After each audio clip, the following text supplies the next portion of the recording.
Ledge Runner Part 6. In the last lesson I showed you this, we made this. Basically, if a ledge is hit from -2 from the top, if that happens, set the player new position to its own x, and the ledge it hit, we get the ledge ID with hit while HID will return the ID of the ledge we hit. So here we get its y, and we set the player's position to the ledge y -65, and so if it goes up, the player goes up with it. Let me show you.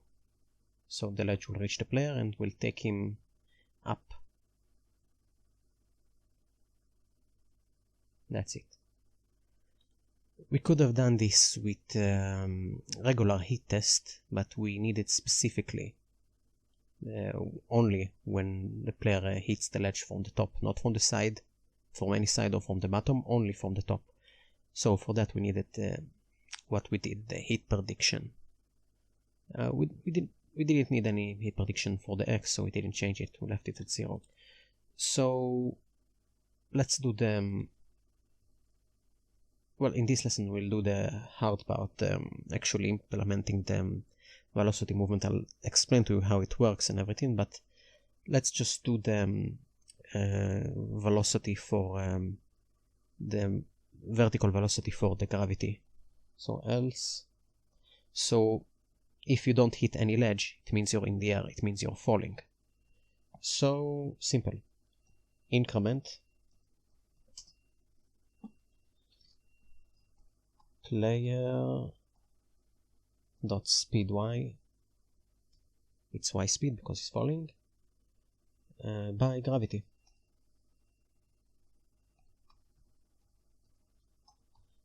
Let's, out of curiosity, see what gravity is. Gravity 1.6. Okay, so 1.6 will be added to the player's y velocity. Okay, and yeah, we also had friction. That's easy to do.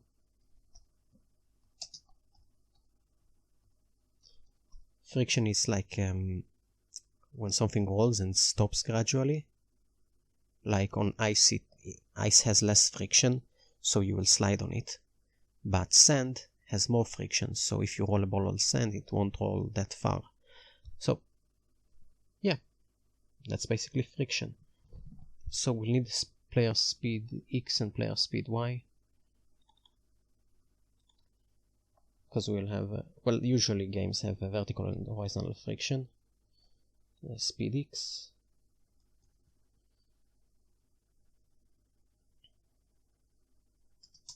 equals player speed x multiplied by player dot horizontal friction. Here it's the same, but for the y.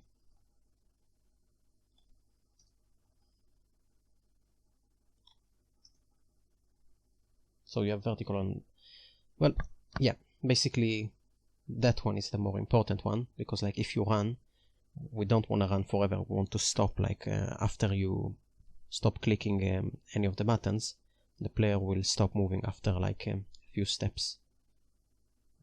It's in Mario games, you also have this, like when you stop moving, like you click left, you lift your hand, and he keeps on moving a little bit until he stops. That's friction.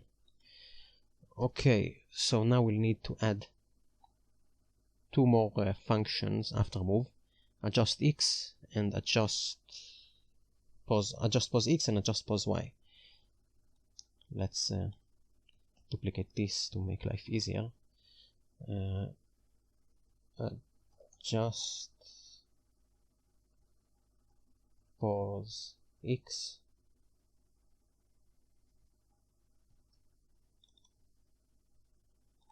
and adjust pose y. They'll basically do the same thing. So this will handle moving the player until it hits something, until it hits something solid like a ledge in both directions. For that we'll need something called signum. AppGameKit doesn't have signum, but luckily it's super easy to implement. That's the signum operation. It gets a number and it returns either 0, 1 or -1. If it gets 100, then 100 is bigger than 0, so return 1. If it's like -2, the number is smaller than 0, so return -1. So basically, if it's positive, return 1. If it's 0, return 0. If it's negative, return -1. So, like if you go right, like the speed is positive, it's a positive number, then you'll get 1. If you go left, let's say -50 speed, then signum will return -1. So that's one way to determine the direction that the velocity will take you. So adjust pos x. First thing, yeah, we'll get the signum from the player speed x or player speed y, depending on the function, but I want to show you what it does first. So here we have a ledge. Here we have a ledge. Here we have a ledge. Here we have the player. So let's say the player is coming from the left. So its hit prediction from here, that would be 1 pixel. We'll do like signum 1.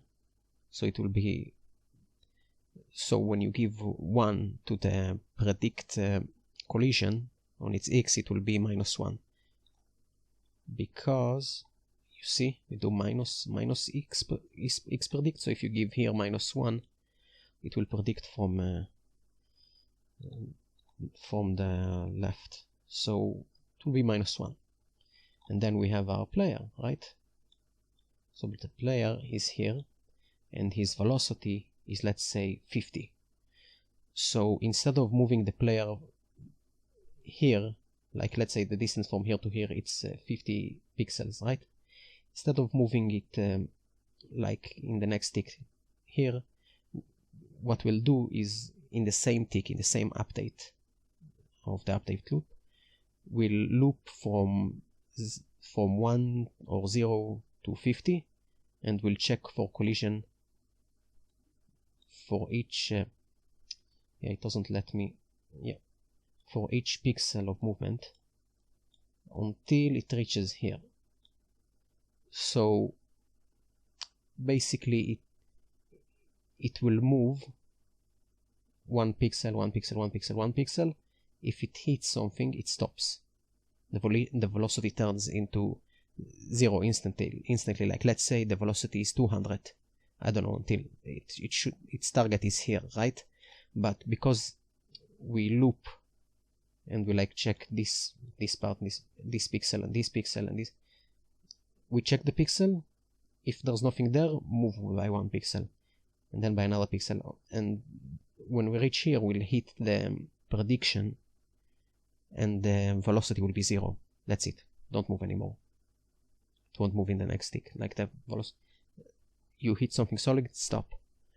Or do something else. I don't know, do reverse velocities, so it will go to the other side. But anyway, you hit something solid. For the adjust x, it will be either from this side prediction or prediction from this side. And for the adjust y, it will be the same, but prediction from the top or bottom. So we won't like move it, like movement will be like instantaneous. It won't like move 1 pixel, 1 pixel. We only check it, and let's say it's the difference between like moving from this point to this point instantly, instead of like teleporting from this point to this point, like set position to like plus speed, like we'll put it here. We're moving it, we're like calling set position 50 times, like set position, set position. The result will be the same. Like there won't be any lag in movement.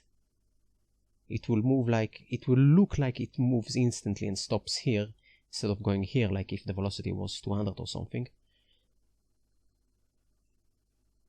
Yeah, that's basically what it does. You loop for each pixel of the velocity until you hit something. And you also need to know the direction. For that we have signum. when you'll see the code, I hope it will become much more clearer. If not, you can always contact me, as long as I'm able to reply to your questions, or as long as you're able to reach me. So first we'll use signum to get the movement direction. Get movement dir. So that will be xs, x speed, equals sign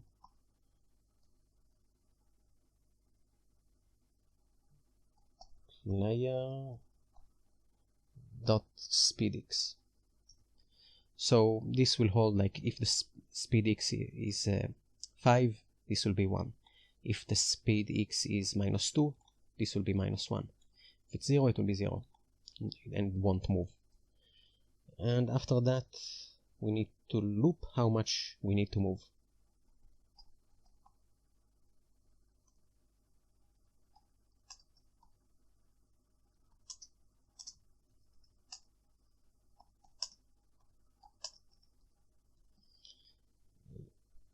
Yeah, let's add a counter. It will be a while loop, but we'll still need a counter. So I will be the incrementation counter. Like first loop it will be 1, second loop it will be 3. So basically we'll be looping from 0 to speed x.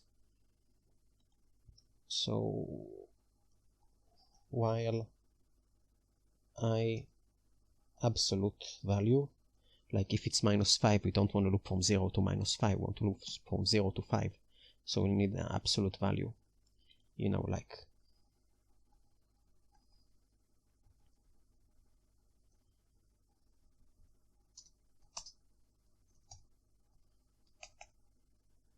basically if it's negative, it will turn it to positive. Absolute value of what? Of the speed x. Player speed x.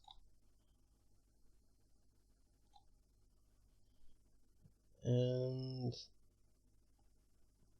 we'll close the while loop and while. So now it will loop, as I said, each pixel, like from here to here. Like if the velocity was 50 pixels and this length is 50 pixels, so we're literally gonna loop every pixel and check if you can move. So this will be like for the left or for the right, doesn't matter, like if it's 1 or -1. You'll see in a moment. We need to check if hit prediction with the ledge happens with the prediction x. The prediction x will be the signum of the speed x, the direction. So if hit while ledge, we don't need the ledge's ID, we only need to know if it hit or not. If it predict by xs, which can be 0, 1 or -1, so predict from 1 pixel to the left, 1 pixel to the right, or don't predict, like regular collision, 0, 0. And we don't want to predict from the y, so 0. If there's no collision, we also need else, in case a collision does happen.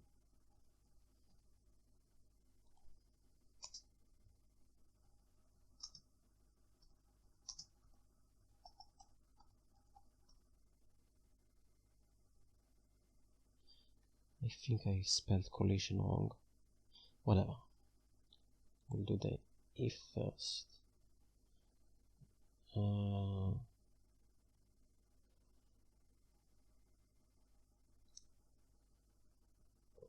While not hit ledge from left or right.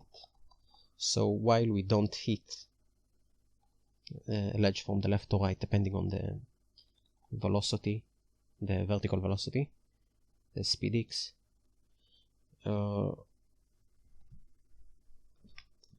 Let's get the px and player x and player y so we can move it.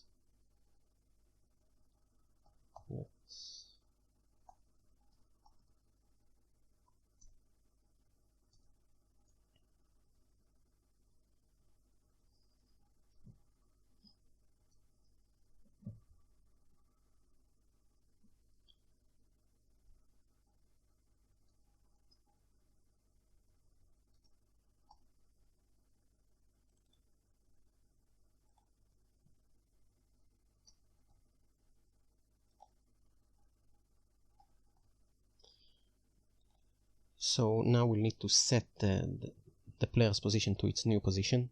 Set sprite position player ID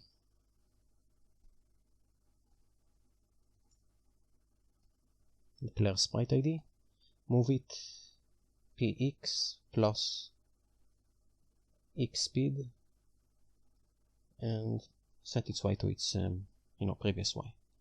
So basically loop the distance we need to move, doesn't matter positive, negative. Check if we hit a ledge with the prediction of the direction -1 or 1 or 0. If there's no collision, move by the direction, move by 1 or -1, and it will do that like let's say the velocity is 50, it will do that 50 times. And the movement will look smooth, you'll see when I'll show you. But if you do hit something, stop player. So player.speedx will equal 0 and exit the loop. Like we don't need to loop anything anymore. Stop the loop. Stop the player, stop the loop. And we'll need to increment I. I don't remember why I needed y for.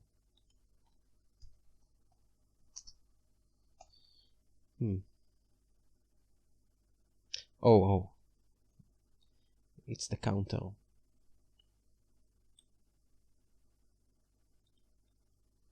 Smaller than the absolute value. So while I is smaller than the absolute value, we incremented it here.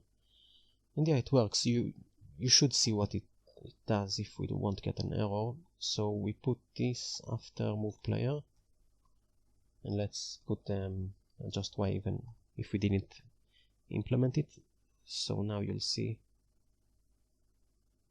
what we got an error. An error. Yep.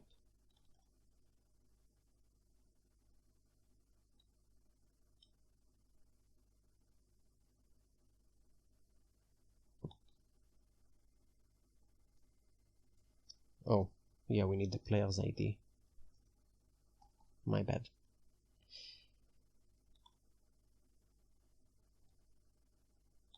And it doesn't work.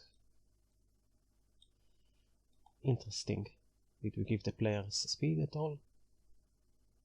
Let's see. Speed is 0.1.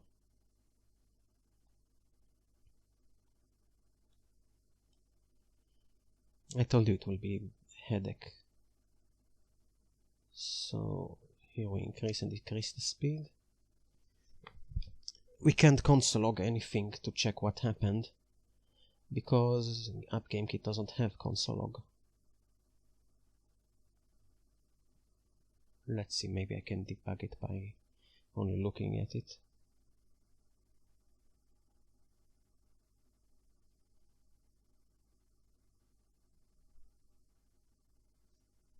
That looks okay.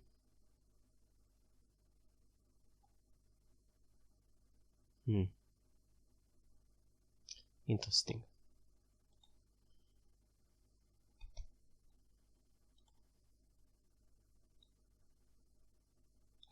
But it doesn't stop.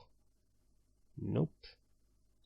And that's why we do need friction, but the friction doesn't work for some reason. Let's see why.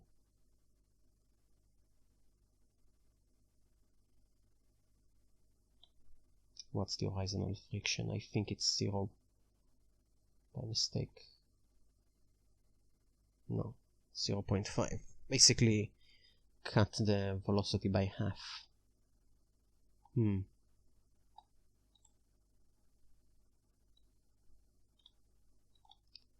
So the velocity stops the movement.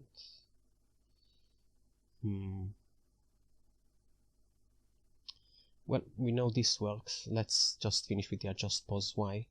We'll just copy everything in adjust pos x and paste it to adjust pos y, and all we need to change is these two, ys, and these two y, this y.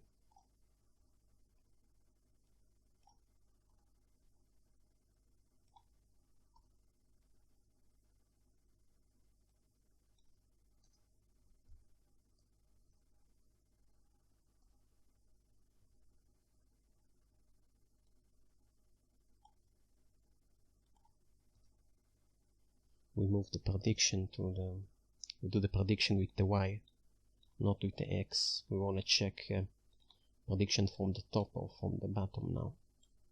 That's the important part, because you know, you're falling all the time. We need to check if we hit the ledge and stop. Speed y 0.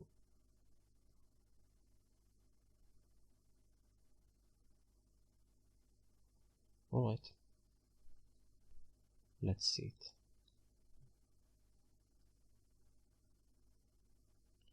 So we know this works, but we have a problem with this.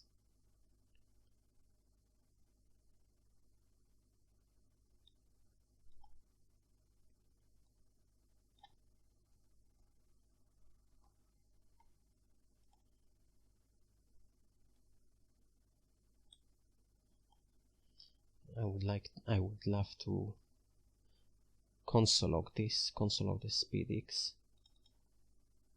I would love to console log it.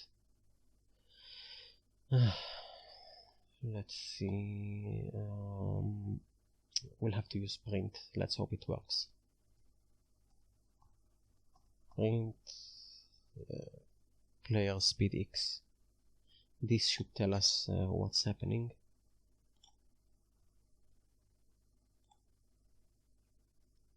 .00. Yeah, you see the velocity works, it reduces it, but it doesn't move. How strange.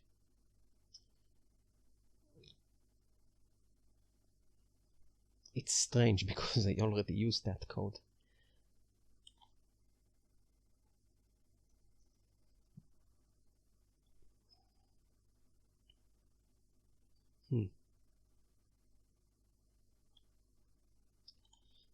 If we remove this, you'll see we can start playing the game.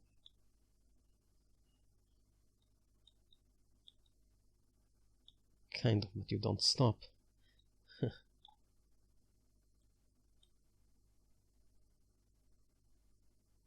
Yeah. Well, most of the mechanics work. I want to show you collision from the side. Let's show you that. No. Here, now you'll see.